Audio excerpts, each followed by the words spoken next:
Prisoners are designing sophisticated computer games for inmates' children to play online. They'll use a new website that goes live in 3 weeks' time at Lowdham Grange near Nottingham. Well, the jail's boss says he wants to develop the site so that prisoners can help their own kids with their homework. Our social affairs correspondent Jeremy Ball reports. This is Leo's adventure, escaping across a jungle and raging rivers. Freedom the game's designer can only dream of. On the keyboard. That's because Mark's in prison here at Lowdham Grange. He taught himself computer coding by watching hundreds of video tutorials where disguising his identity to protect people affected by his crime. As I'm on a long sentence, it's just keeping my brain in gear with new technology.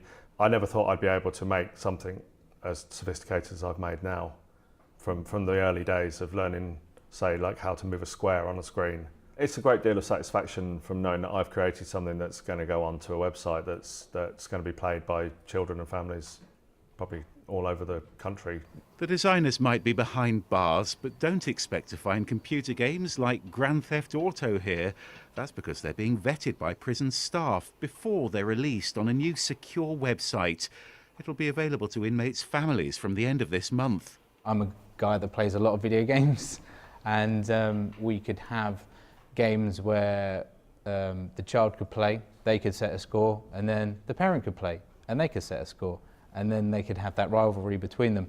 And yeah, it's setting them up for the future, because the beautiful thing about coding, you can do it anywhere. This is all about engaging prisoners' children to help keep families together, but it's about educating youngsters too.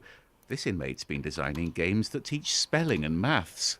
But I think it's the future. We're looking at how we can get some kind of homework platform on there, so the parent can assist the child with homework, and just trying to normalise the relationship for the child as much as we can, whilst dad's serving, in some cases, very significantly long prison sentences. So that's it. Leo's adventure's a story, but these games could change real lives.